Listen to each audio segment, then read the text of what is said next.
Assalamualaikum warahmatullahi wabarakatuh. Waalaikumsalam warahmatullahi wabarakatuh. Untuk perkuliahan yang kedua,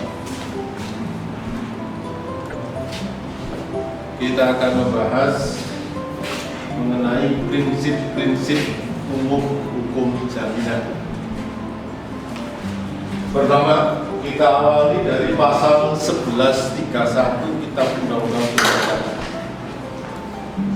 Perlu diingat, pasal pertama yang mengatur hukum jaminan adalah pasal 1131 Kitab Undang-Undang 1131. Dalam pasal 1131 dikatakan segala kebendaan si berhutang, baik yang bergerak maupun yang tidak bergerak, baik yang sudah ada maupun yang baru akan ada di kemudian hari, menjadi tanggungan untuk segala perikatannya perseorangan. Pasal ini kalimatnya panjang. Untuk memahami suatu pasal atau kalimat yang panjang, kita bisa mengambil kalimat inti. Kalimat yang terdiri dari beberapa anak kalimat itu ada kalimat inti dan ada kalimat keterangan atau penjelasan. Mana kalimat inti dari pasal ini? Ada di kalimat yang pertama dan yang terakhir. Kalimat yang kedua dan ketiga itu merupakan keterangan, penjelasan. Kita bisa ambil pengertian pokoknya itu dari kalimat yang pertama dan yang kedua. Kita bisa katakan segala kebendaan si berhutang menjadi tanggungan untuk segala perikatannya perseorangan. Kalimat ini masih kita bisa singkat lagi, jadi segala kebendaan si berhutang sebagai jaminan utang. Kalau orang punya utang, utang itu dijamin dengan segala kekayaan yang dimiliki. Kata segala kebendaan, segala kebendaan ini dijabarkan lagi, diberi keterangan atau penjelasan, baik bergerak maupun yang tidak bergerak. Ingat pembedaan benda dalam dua KUH Perdata, ada benda bergerak tidak bergerak, ada lagi benda bertubuh tidak bertubuh, ada benda yang habis pakai tidak habis pakai, dan masih banyak pembedaan benda. Yang terkait dengan pembahasan kita adalah pembedaan benda menjadi benda bergerak tidak bergerak. Semua kekayaan seseorang itu habis terbagi dengan pembedaan benda bergerak dan tidak bergerak.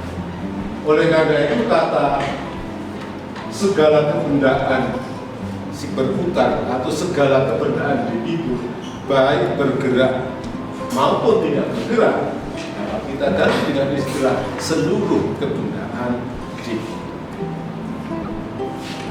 Lalu kata baik yang sudah ada maupun yang baru akan ada di kemudian hari, ini mengandung maksud sudah ada di sini adalah sudah dimiliki oleh debitur ketika dia membuat perjanjian, ketika dia memiliki utang, maupun yang akan menjadi miliknya di kemudian hari, semuanya sebagai jaminan utang. Dari ketentuan pasal 1131 yang mengatakan bahwa seluruh kebendaan debitur sebagai jaminan utang melahirkan suatu asas hukum yang namanya asas seke haftung. Asas apa? Seke haftung. Kemudian dibaca kayak seke haftung. Seluruh kekayaan debitur sebagai jaminan. Ini ketentuan undang-undang, tidak perlu diperjanjikan. Undang-undang yang mengikat seluruh kekayaan seorang itu sebagai jaminan. Artinya bahwa setiap orang ini bertanggung jawab terhadap hutang-hutangnya. Kata hutang di sini jangan diartikan sebagai hutang uang, ya. Tapi dalam arti luas, hutang di sini adalah hutang prestasi. Prestasi nanti bisa ada 3 bentuk. Kewajiban prestasi untuk memberikan sesuatu, prestasi untuk berbuat sesuatu, atau tidak berbuat sesuatu. Jadi kalau kita bicara tentang hutang, jangan konotasi itu langsung hutang piutang, pinjam minjam, tidak. Tapi hutang adalah hutang prestasi. Bagaimana bentuk tanggung jawab seorang debitur? Yaitu dengan menyediakan seluruh kekayaan debitur sebagai jaminan. Setiap orang bertanggung jawab terhadap hutang-hutangnya dengan cara menyediakan seluruh kekayaannya sebagai jaminan. Inilah yang dimaksud dengan asas kedaftu. Asas kedaftu dicantumkan, diatur dalam pasal 1131. Ini merupakan salah satu contoh perikatan yang lahir dari undang-undang. Perikatan jaminan yang lahir dari undang-undang. Seperti saya katakan dalam pertemuan satu, perikatan jaminan itu ada yang lahir dari undang-undang, ada juga yang lahir dari perjanjian. Salah satu perikatan jaminan yang lahir dari undang-undang ini pasal 1131 yang berisikan asas kedaftu. Mengapa undang-undang kok mengatur seperti itu? Mengapa undang-undang kok menentukan bahwa seluruh kekayaan debitur sebagai jaminan hutang? Dasarnya apa? Alasannya apa? Kita ingat dalam hukum ada yang namanya asas keadilan dan juga ada asas kepercayaan dalam hukum perjanjian yang dipakai oleh undang-undang menyusun asas kedaftu. Alasannya adalah mendasarkan pada asas keadilan dan asas kepercayaan. Asas keadilan mengajarkan bahwa setiap orang tidak boleh mencari keuntungan di atas kerugian orang lain. Orang tidak boleh mengambil kemanfaatan dengan merugikan orang lain. Asas kepercayaan dalam suatu perjanjian, orang mau berjanji kepada orang lain, orang mau memberikan pinjaman kepada orang lain, pasti dasarnya adalah saling percaya.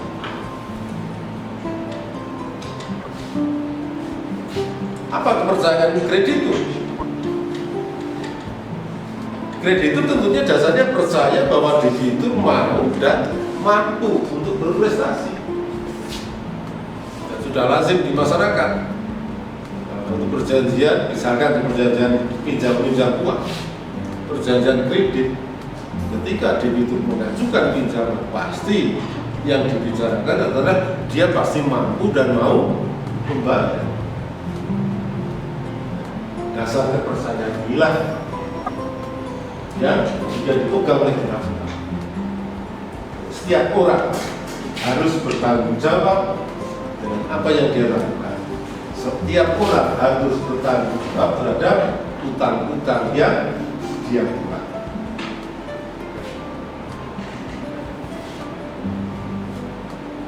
Ini benar-benar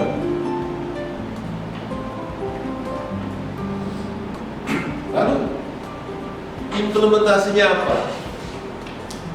Bagaimana penerapan asas kedaftu ini di dalam praktek? Actionnya pasal 11 itu kan asas berisikan pokok-pokok norma. Lalu penerapannya seperti apa? Pasal 1131 yang berisikan asas kedaftu ini bisa dilihat dari sisi kreditur ataupun dilihat dari sisi debit. Dilihat dari sisi kreditur, pasal ini memberikan satu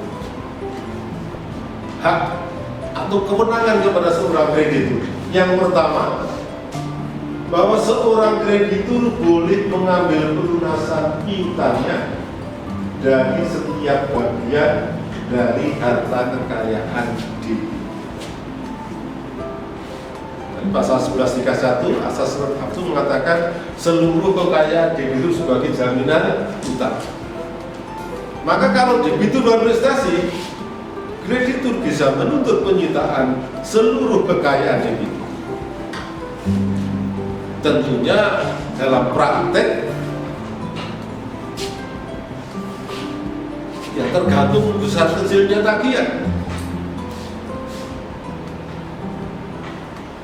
Oleh karena itu dikatakan di sini, baik setiap bagian atau seluruh kekayaan debitur dapat disita, dapat dituntut untuk dilakukan penyitaan.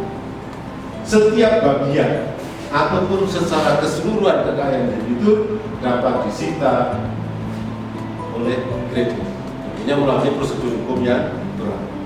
Jadi yang pertama, asas Kerdapur ini memberikan kewenangan, kekuasaan kepada kreditur untuk menuntut penyitaan kekayaan debitur apabila debitur bersalah.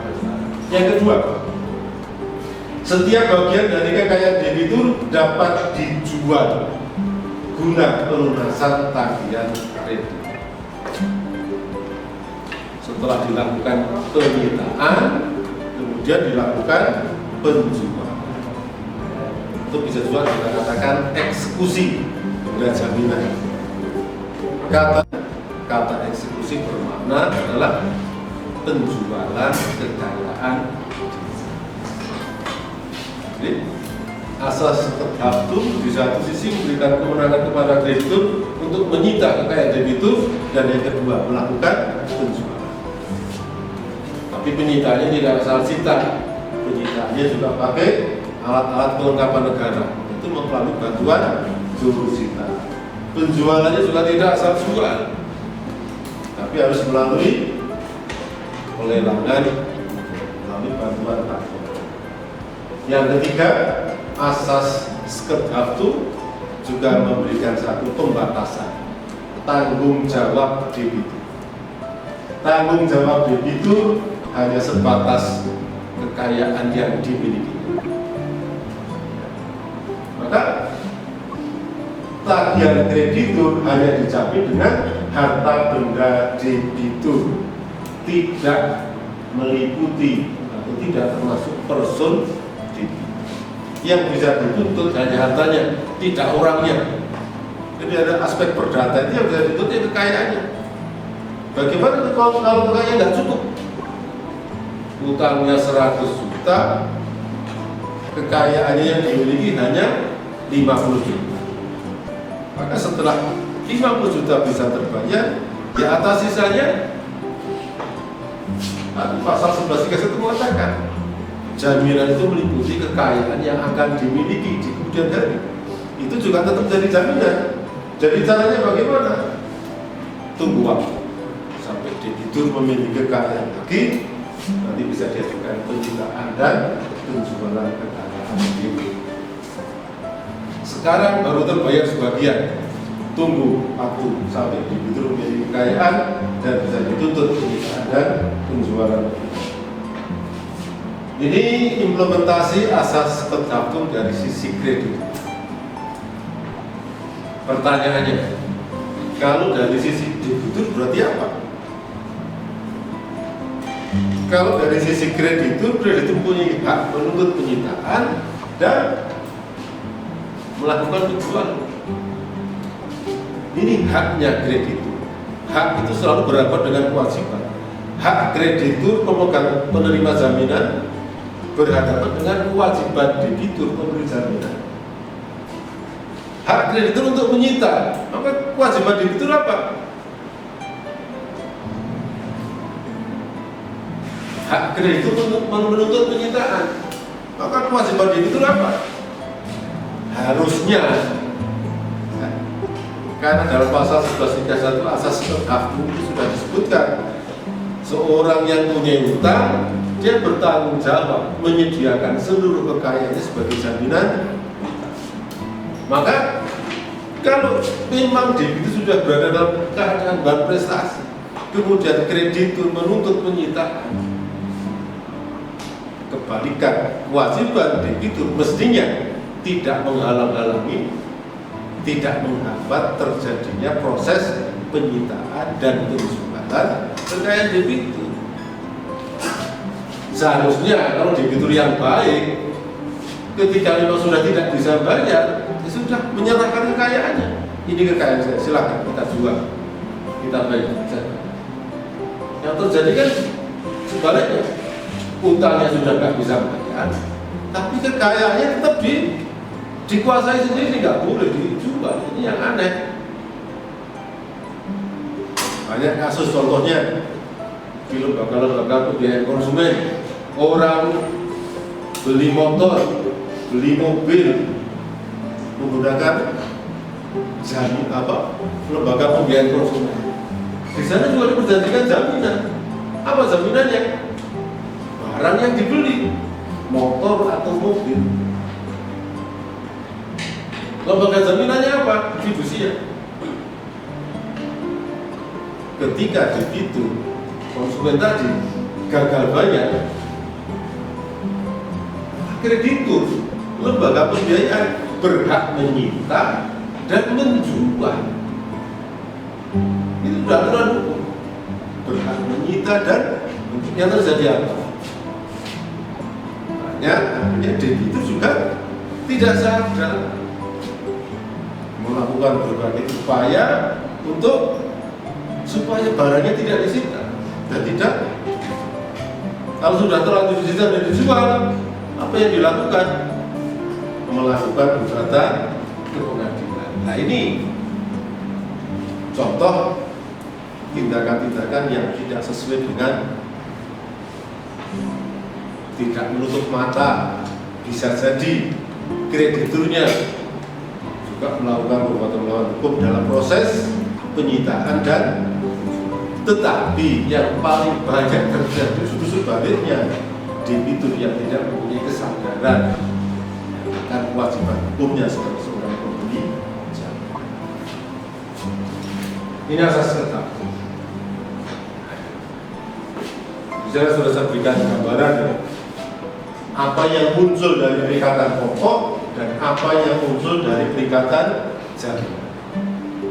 Perikatan pokok kepada kreditur mempunyai hak menuntut pembayaran. Ini perikatan pokok. Kreditur berhak menuntut pembayaran utang, arti pembayaran prestasi. Di sisi lain, debitur wajib bayar utang atau melakukan suatu kewajiban prestasi.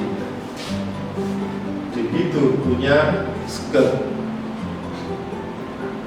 Dalam perikatan jaminan, kreditur mempunyai hak menuntut penyitaan kekayaan debitur dan selanjutnya melakukan penjualan kekayaan.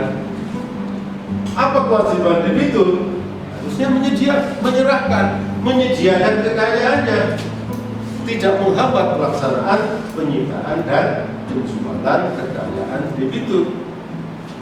Inilah yang namanya haftu. Kewajiban debitur untuk menyediakan seluruh kekayaannya sebagai jaminan utang.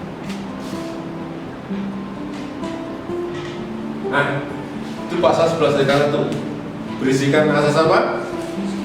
Asas getum, seluruh kekayaan debitur sebagai jaminan utang. Kalau debitur prestasi, prinsipnya kreditur berhak menuntut penyitaan seluruh kekayaan debitur dan melakukan penjualan kekayaan.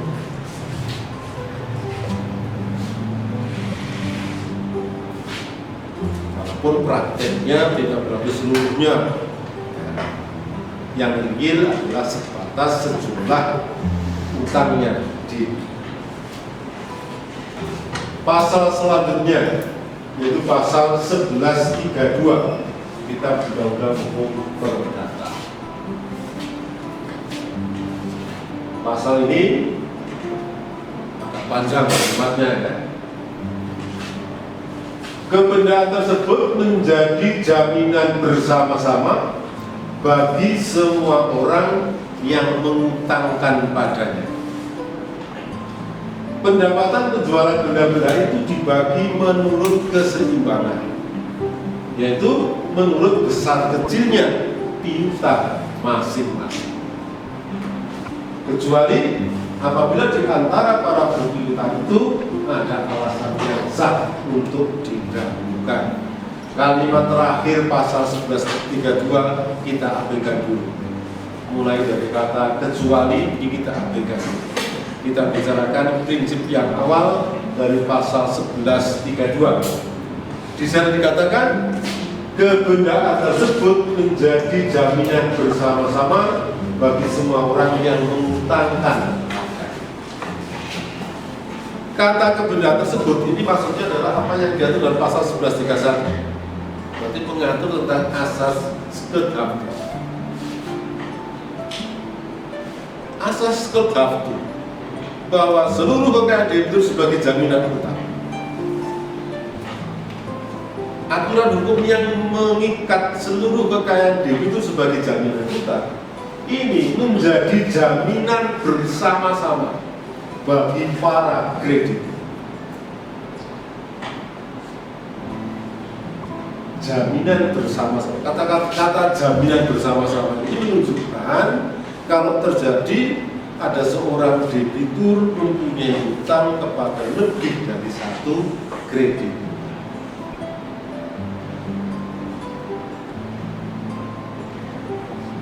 Anda punya utang enggak?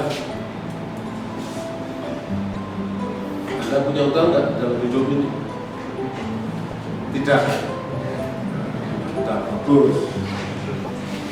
Tapi kalau dalam hubungan bisnis, seringkali orang tidak bisa menghindari untuk tidak buat utang.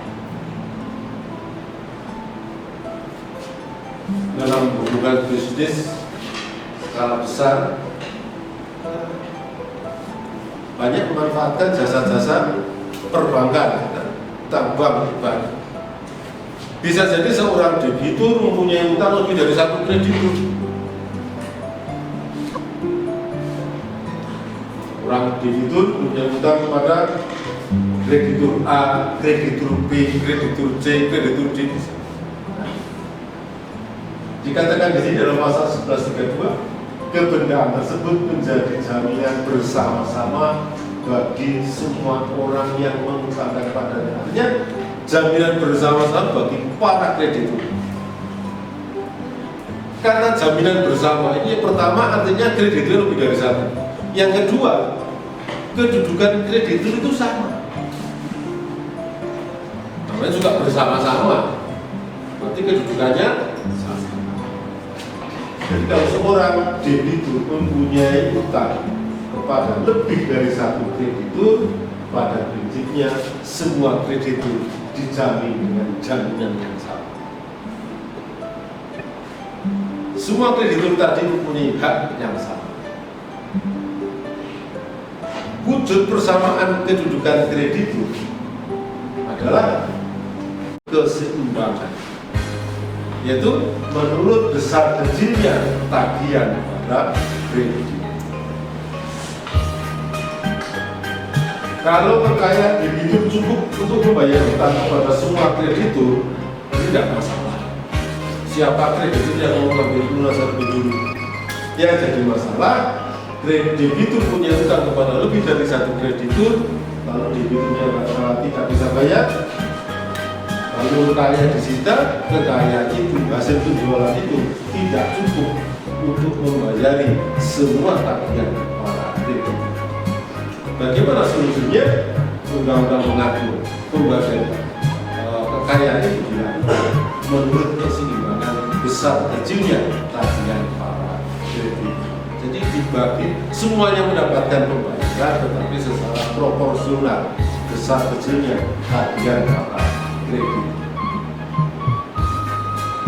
Nah, ketentuan pasal 11.30 menganut asas yang namanya asas paritas kreditur, asas persamaan kedudukan kreditur. Jadi kata-kata apa tadi? Jaminan bersama-sama bagi semua kreditur. Jadi jaminannya diberikan kepada semua kreditur. Lahir karena undang-undang, tidak perlu diperjanjikan, bahkan tidak dapat diperjanjikan. Dan kedudukan kreditur sama. Artinya kedudukan kreditur sama itu artinya tidak ada kreditur yang berhak menuntut pelunasan lebih dulu. Tidak ada kreditur yang kedudukannya lebih tinggi daripada kreditur yang berhak.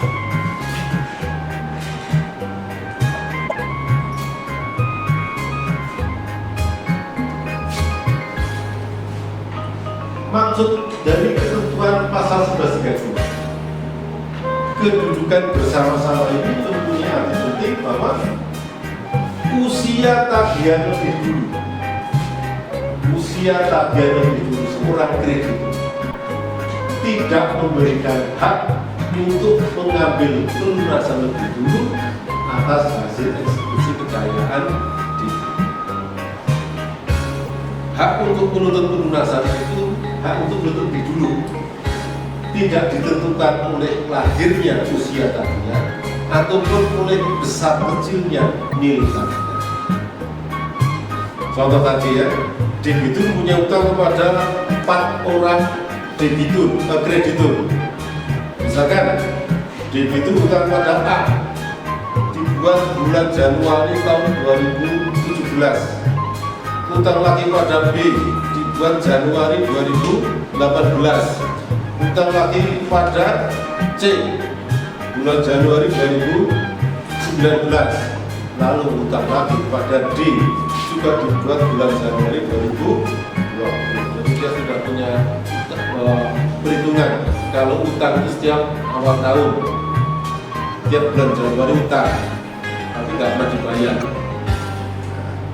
Singkat cerita, seorang debitur mempunyai utang kepada 4 orang kreditur yang usia tagihannya beda. A tahun 2017, B 2018, C 2019, D 2020. Kalau logika orang berpikir, logika umum, karena A tagihannya lahir lebih dulu, mestinya A harus dibayar lebih dulu. B tagihannya itu lahir tahun 2018, urutan kedua, ya mestinya dibayar oleh nomor yang kedua. Tapi undang-undang tidak. Nah, pasal 11.32 mengatakan kedudukan para kreditur sama. Hak mengambil pelunasan lebih dulu tidak timbul karena lahirnya usia tagihan ataupun karena besar kecilnya tagihan, tidak ditentukan, tapi faktor lain. Faktor lain yang menyebabkan suatu tagihan mempunyai kedudukan yang tinggi. Para kreditur yang mempunyai kedudukan yang sama dengan kreditur yang lain disebut sebagai kreditur konkuren. Tagihannya dinamakan tagihan konkuren, krediturnya juga disebut sebagai kreditur konkuren. Tagihan konkuren itu tagihan yang kedudukannya sama dengan tagihan-tagihan yang lain, tidak memiliki hak untuk mengambil pelunasan lebih. Kreditur konkuren itu kredit yang kedudukannya sama dengan kreditur yang lain, tidak memiliki hak lebih tinggi atau hak mengambil pelunasan lebih dulu dibandingkan kreditur yang lain. Ini pasal 11.32 menganut asas hukum yang namanya asas paritas kreditorum, tulisannya paritas kreditorium. Isinya apa? Memberikan hak jaminan kepada semua kreditur. Setiap ada hubungan kreditur dan debitur lahir jaminan umum. Pasal 11.31 dan 11. 19.3. Kenapa undang-undang ini dalam pasal 1132 menganut asas paritas kreditur, asas persamaan kedudukan kreditur? Kita lihat bahwa ketentuan dalam buku 3 yang mengatur tentang hukum perikatan, buku 3 yang mengatur tentang hukum perikatan, hukum perikatan ini hanya melahirkan yang namanya hak perorangan. Hukum perikatan itu melahirkan hak perorangan, hak untuk menuntut prestasi dari orang lain. Hak perorangan tidak mengenal peringkat. Hak perorangan tidak mengenal peringkat. Beda dengan hak kebendaan. Kalau buku 2 itu mengatur tentang benda dan hak kebendaan. Hak kebendaan ini mengenal peringkat. Hak kebendaan yang lahir lebih dulu mempunyai kedudukan yang lebih tinggi dari hak kebendaan yang lahir kemudian. Tetapi hak perorangan tidak mengenal peringkat. Jadi tagihan kreditur tadi, walaupun kreditur tagihannya lahir lebih dulu, tidak didahulukan dibandingkan kreditur yang usia tagihannya lahir.